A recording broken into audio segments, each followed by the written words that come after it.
Hello, I'm Wendy Lovejoy, www.moneyanswersallnow.com. And this evening I'm very excited because we're speaking about the right mindset to choosing a coach. And I have somebody with me and she's going to introduce herself. Hi, my name is Anissa Reid, and I am an independent distributor with Organo Gold, and I am also a business associate with Georgia RIA, and I'm so grateful and thankful for the education that Georgia RIA has to offer here. I do own some property and land and real estate. Really wasn't planning on going any further with it, but then when I started coming to the meetings after meeting Wendy Lovejoy, I realized the benefit of the education and increasing in real estate and property, and increasing my portfolio. So today we're going to be, as Wendy Lovejoy said, we're going to be talking about choosing the mindset and choosing a business coach. And I want to first say that when I first started a business, I did so because I knew that I wanted to increase my income, and I knew that I would have to go outside of just my regular job. And I was approached at one point in time in regards to multiple streams of income.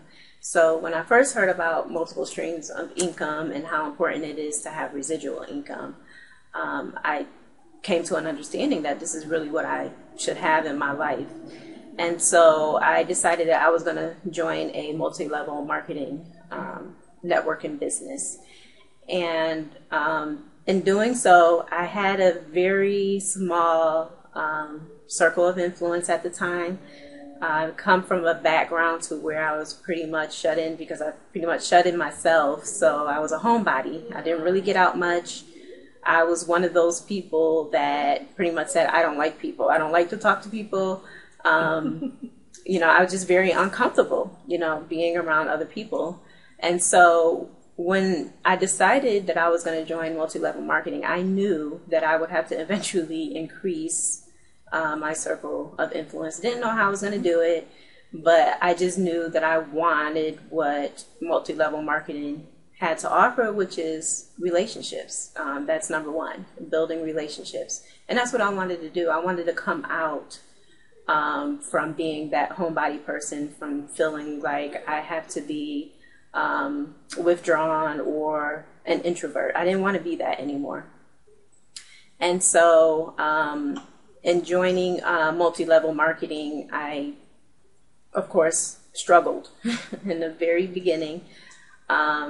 Not knowing what to say to strangers because I had to go out and talk to people that I didn't know. And so, I would go to places like the mall, or I would go to other businesses, even coffee shops or somewhere, and I would try to meet people. And my mindset at the time, trying to come out from being withdrawn, my mindset at the time was, no one's going to listen to me. Nobody wants to talk to me. That's what I was thinking about myself. Mm-hmm. And so because of that, that's what I attracted. I would meet people, I would talk with them, and then the follow-up would just fall flat. So at what point did you feel that it's time now to get somebody to help you? Well, for a long time, I had been searching just really for kind of like a spiritual coach. Mm-hmm. And not really recognizing that, I also needed it for life and business. And so I ended up at a meeting, at a network meeting with women. And that's where I met Wendy Lovejoy. Mm-hmm. And when she was explaining her coaching business and the services that she offers and everything like that, it just spoke to me. I just knew that that's really what I needed in my life at the time. And what would be your first question to me at this point? Because there's a lot of people in this earth that come into real estate any business, as a matter of fact, and they have that same feedback. Most people start business by being an employee. They had a 9 to 5, and now they're looking to do something different. So they leave one industry and come into a new one, and they don't understand that no matter what, you have to learn to run business like a business. Right. So at what point did you realize that, okay, I need somebody to help me, and this is the first question that I have? When did that happen for you? And what was your first question? Well, of course, my first question in multi-level marketing was, how do I go to, where do I go, and how do I reach out to the people? How do I find leaders like the leader that I want to become? Mm-hmm. What are the right things to say, and what is the mindset that I should have? See, most people, they think of that also, but before you even go and try to attract people, you have to understand that you're running a business. Mm-hmm. And one of the things that you and I first spoke about is really shifting from somebody who's trying to just do whatever the MLM suggested, but in understanding that you have to you've become a business owner. Mm-hmm. So you've got to start thinking differently. Nobody's going to give you a paycheck at the end of the month. Right. Nobody's going, at the end of the week, unless you yourself are doing all the work. Same thing in real estate. As I said before, I see people coming in through the doors of Georgia, and you can see who's going to succeed right away, because the first thing they do is they recognize what they do know, and they recognize that they know that they don't know certain things, but they don't even know what they don't know. Mm-hmm. And then what they do is they connect with somebody who's having the success that they're looking to attract, and they hold on to that person. So that person becomes a mentor or a coach. Mm-hmm. But for you, what was your first question? My first question? Mm-hmm. In coaching, or?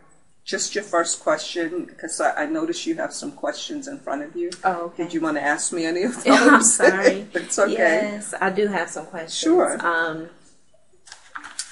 My first question would be, what is the greatest challenge that you face when facing an obstacle or challenge in business? Okay. Can you just break that down a little bit more? Because there's so many challenges you're going to come across. However, you come across challenges for a regular 9 to 5.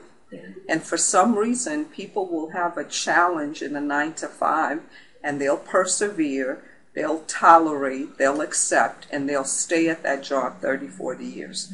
So what challenges would you really be asking me about in owning your own business? Well, I guess when I say challenges, I meant in regards to mindset. Mm-hmm. What will be the mindset challenge when you're faced with an obstacle? Mm-hmm. Let me come up with an example. Sure. Okay, say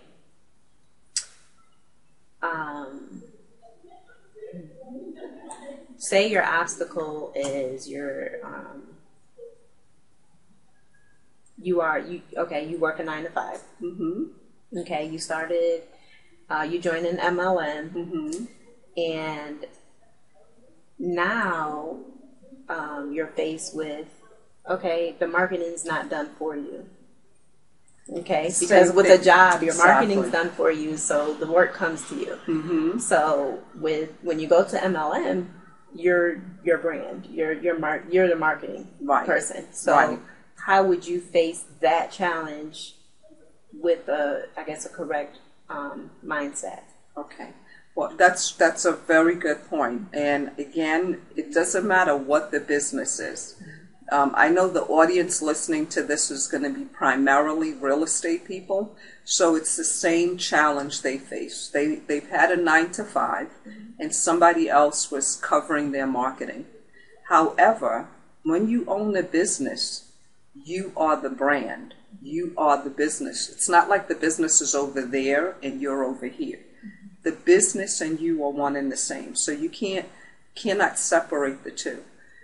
You have to determine how you want to be seen in that business. Again, whether it's multi-level marketing or real estate, you have to determine what is it and how you want people to see you. Mm-hmm. And then you have to make sure you have a budget. It doesn't matter if your budget is a couple of dollars to a few $1,000s, but whatever your budget is, you want to stick to that for at least 6 months, mm-hmm. and market yourself accordingly, mm-hmm. And be consistent with it. Mm-hmm.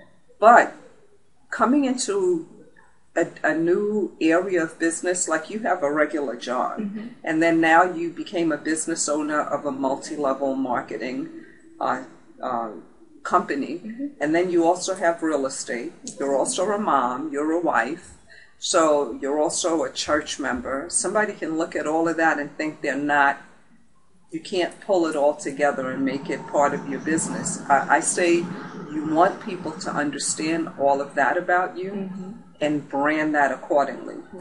However, when you get started, you don't know what you need to do. Mm-hmm. You can go on social media and think that, okay, I see how people are using Facebook, mm-hmm. so I'm just going to try to do whatever I think works, and you still won't have any success. Mm-hmm. But if you see somebody on Facebook and they're doing things, and you see, okay, this resonates with my spirit. When they put a post up, I like it. You know, marketing to me is about what's inside of you coming out and being shared with the people you're trying to work with. Right. That's the main thing with marketing. Mm-hmm. But you don't know this. With everything, there's a system. With marketing, there's a system.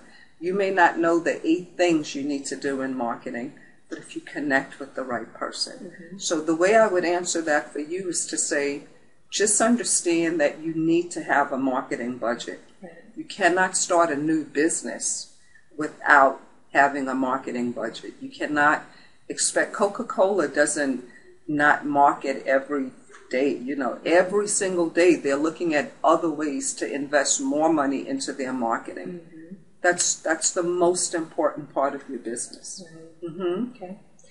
Now, I guess with going back to the mindset and choosing a business coach, mm-hmm. what would you say a mentee mm-hmm. should, how should a mentee choose their business coach? That relationship, like. Right. I think a person that's looking for somebody to coach them, somebody to mentor them, should come from a place of understanding that they're going to choose somebody who's going to stretch them. Michael Jordan didn't win championships until he had the right coach. Mm-hmm. And the coach didn't allow him to just dribble the same way he did. He showed him other moves. He kept him practicing all day. He stretched him. He even changed his dress code. Mm-hmm. So I think when people look for a coach, they have to come away from the mindset of, I'm looking for somebody who's going to be nice to me. Yeah. I'm looking for somebody who's going to keep me comfortable. And I'm looking for somebody who's going to agree with everything. Right. Because if your mindset where you are were going to take you to the next level, mm-hmm. you wouldn't need new people. You'd be there already. Right. So I say just be open, be coachable. I like to share when I first chose my first mentor. Mm-hmm. I had seen on TV, he was all over New York talking about selling houses with no money down. I remember on Sunday after church, just